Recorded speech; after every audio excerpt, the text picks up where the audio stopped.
Hi,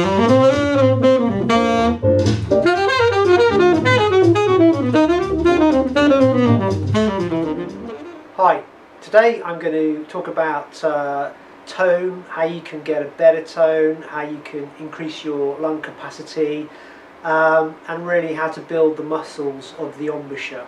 I'm always working on my tone and trying to get it as good as possible, and over the years I've had some great teachers who've given me some excellent exercises, and I'm going to share those with you. Some of them you may have heard before, but maybe it will be a good reminder, and some of them you may find new. So before we even start to play the saxophone, we need to look at our posture. Just make sure that we're not kind of doing this with our shoulder. Sax players love to do this. It's fine in a gigging situation, but for practicing you need to be kind of stood straight with your shoulders back and your head above your shoulders, and the saxophone in a position where it can meet your embouchure without you having to crane your neck forward. The idea is that you allow a column of air from the diaphragm all the way up through the throat to the mouthpiece. So the most important thing to start with is really breathing. Making sure that we are breathing correctly and making the most out of our diaphragm. Most of us, when we breathe normally, we breathe from the lungs. When we're children, we breathe from the diaphragm, as it's how we were born, but then as we progress we kind of forget and breathe from the lungs. Breathing from the diaphragm is used by people who meditate and yogis. It's generally a better way for the body to get oxygen, and really gives you more power if you are a wind player. So the first thing to do is kind of work out where your diaphragm is, and it's around this area, I believe. And the way you can work out if you're using it correctly is to take in a breath and imagine all the air going down to your lower abdomen and feel your stomach expand.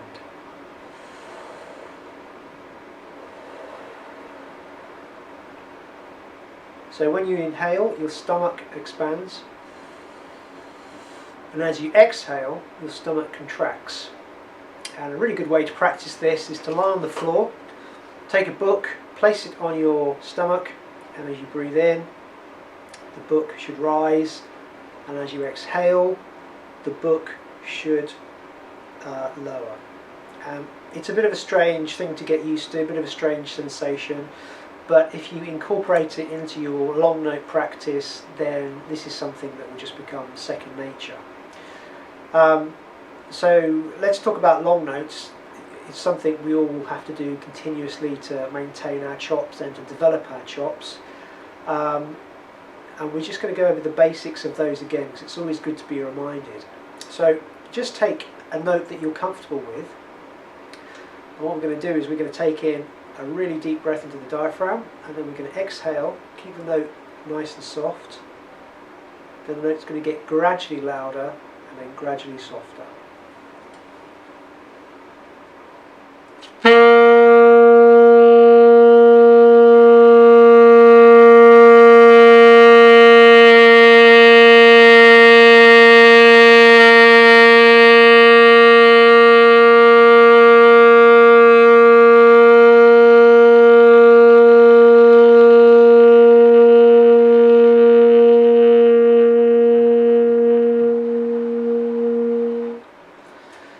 You're aiming to have a long, consistent, even tone, which I don't think that was, but anyway, that is the objective, and if you can do it with a tuner, that's going to work really well. It's very easy to do it around the mid-sections of the saxophone, so what you want to do is really challenge yourself and challenge your embouchure, and look at doing it around the low notes, the low B flats, and when you're comfortable with that, go to the altissimo or go to the palm keys. Anywhere you have a squeak or a tuning problem on the instrument, that is the area to work around, because it's just going to really build all these muscles, and that is really what the aim is to get the diaphragm working properly and to have these muscles really tuned up and working correctly, because when they work correctly, you can do a variety of different things, tricks, subtleties. All the things that make a professional sax player sound really good are just down to his ability to let his embouchure be relaxed and work and make subtleties that allow the tone to sound more interesting. So I'm talking about subtoning, vibrato, altissimo. If you get your embouchure really trained up, you can play any style of music. So you can play some mellow sounding jazz, and then you can immediately switch to playing some kind of pop or funk with a more piercing tone. This is without changing the reed or the mouthpiece. It's simply having your technique nice and solid. So another exercise, again, to develop the embouchure and the diaphragm is, I call it note jumping. And what you're really doing is you're just playing a note in one octave and then skipping to another octave. So if I take C, I'm then going to go to the lower C.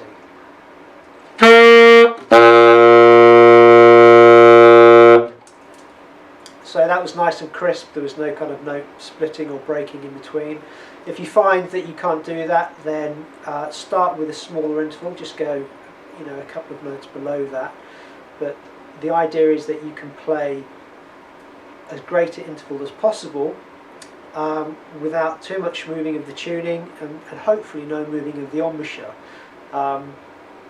So again, you can challenge yourself a bit more and do it 2 octaves apart.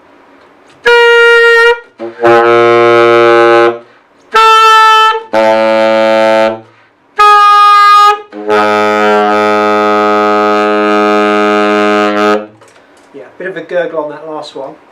So you will find studies that will really help you work around these octaves. A sax player really needs to be able to play from the lowest note to the highest point without moving the embouchure, at least not too much. Classical players are very strict with this. The embouchure stays neutral all the way through, the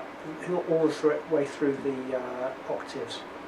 Sax players, again, because they're kind of doing interesting things with the sound, they do kind of move and adjust the jaw a little bit, which is fine as long as your basic technique is nice and solid.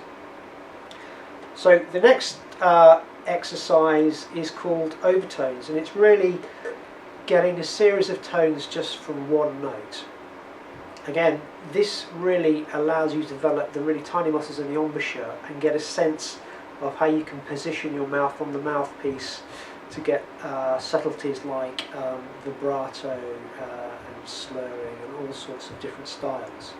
So you need to take the fingering for low C, and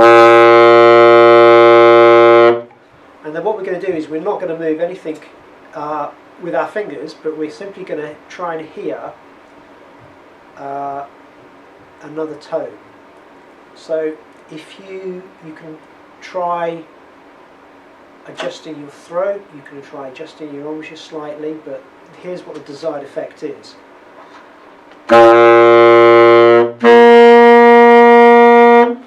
So without moving my fingers, I managed to go from C to G, and you can even go higher than that.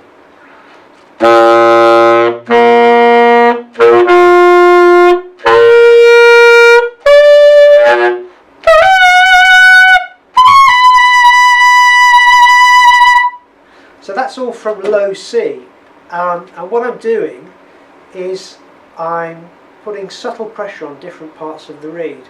That's one way to do it. Another way you can do it is by contracting and expanding your throat, but it allows you to gain greater control over the instrument, and again, just to develop the embouchure and encourage the muscles to be strengthened. You can do that on on most notes. You could, if you're a beginner, you can try it on G.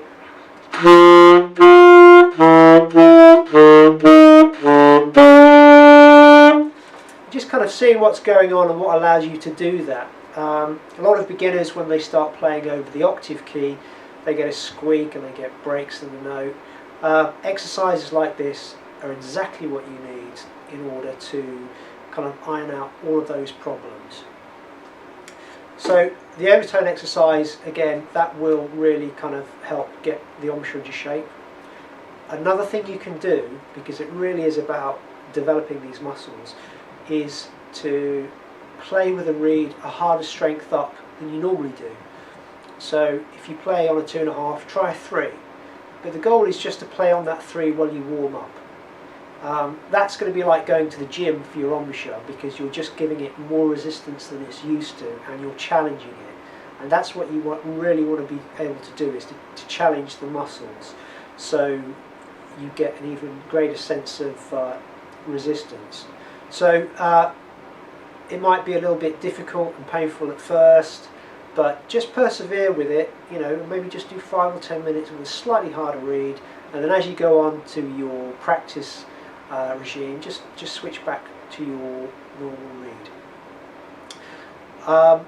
So, as I was saying, with a really good embouchure, you kind of forego the need to have expensive mouthpieces and expensive instruments, although it helps, because the sound is going to come from here.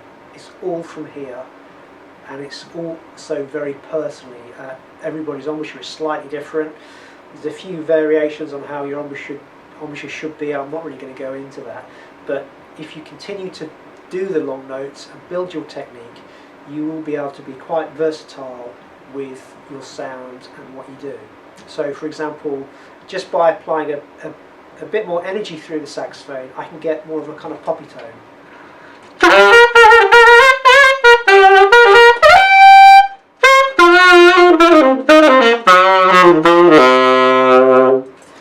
So that was quite aggressive. The sound cut through a lot more. Completely reversed that by kind of bringing back my technique and my volume and having a different approach. If I was going to play, say, a ballad, then I would just kind of blow a lot softer.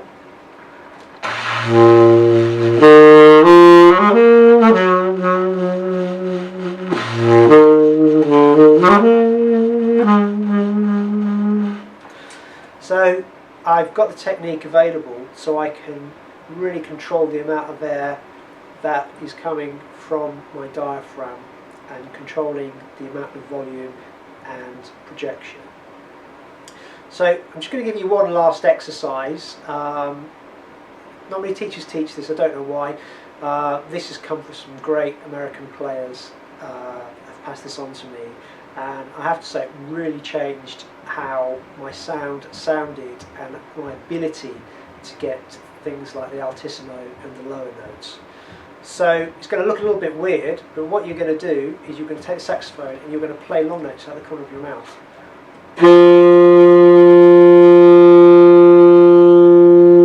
So what I would do is a set of scales this side.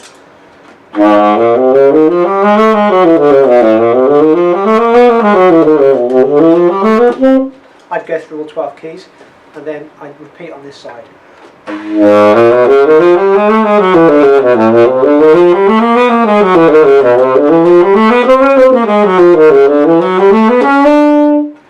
So it feels a bit strange and it looks a bit ridiculous, but what you're doing is you are toning probably the most important muscles in your embouchure, and it's these two here.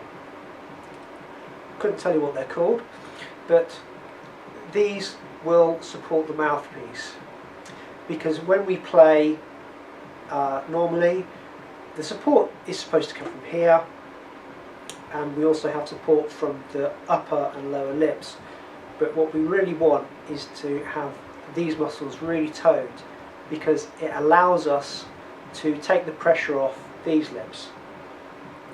And after I did a couple of weeks of these exercises, I was able to get altissimo without any problem. It really kind of did the trick, and it's something I do all the time. In order for it to work and be really effective, you really have to do it so you feel, you kind of feel the strain. So it's no good just maybe doing a couple of long notes. You've kind of maybe got to do a few scales on each side, and you'll know that you've done it correctly because you'll kind of feel a bit of a stretch across your chin.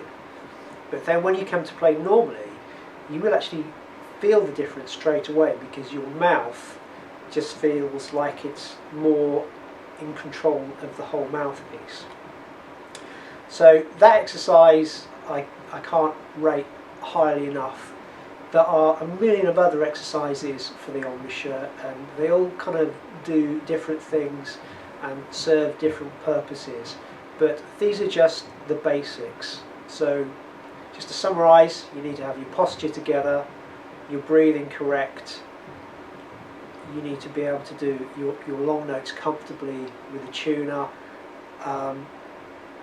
Studies that really get you to work around intervals are going to be incredibly valuable.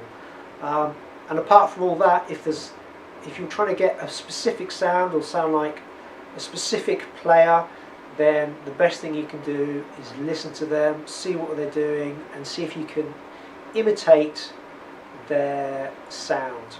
I will do another video and go a bit more into this technique, and I'll also have a quick look at how reeds can be altered or swapped around to kind of give you a slightly better sound, or the sound you want. Hope you enjoyed the video. Thanks.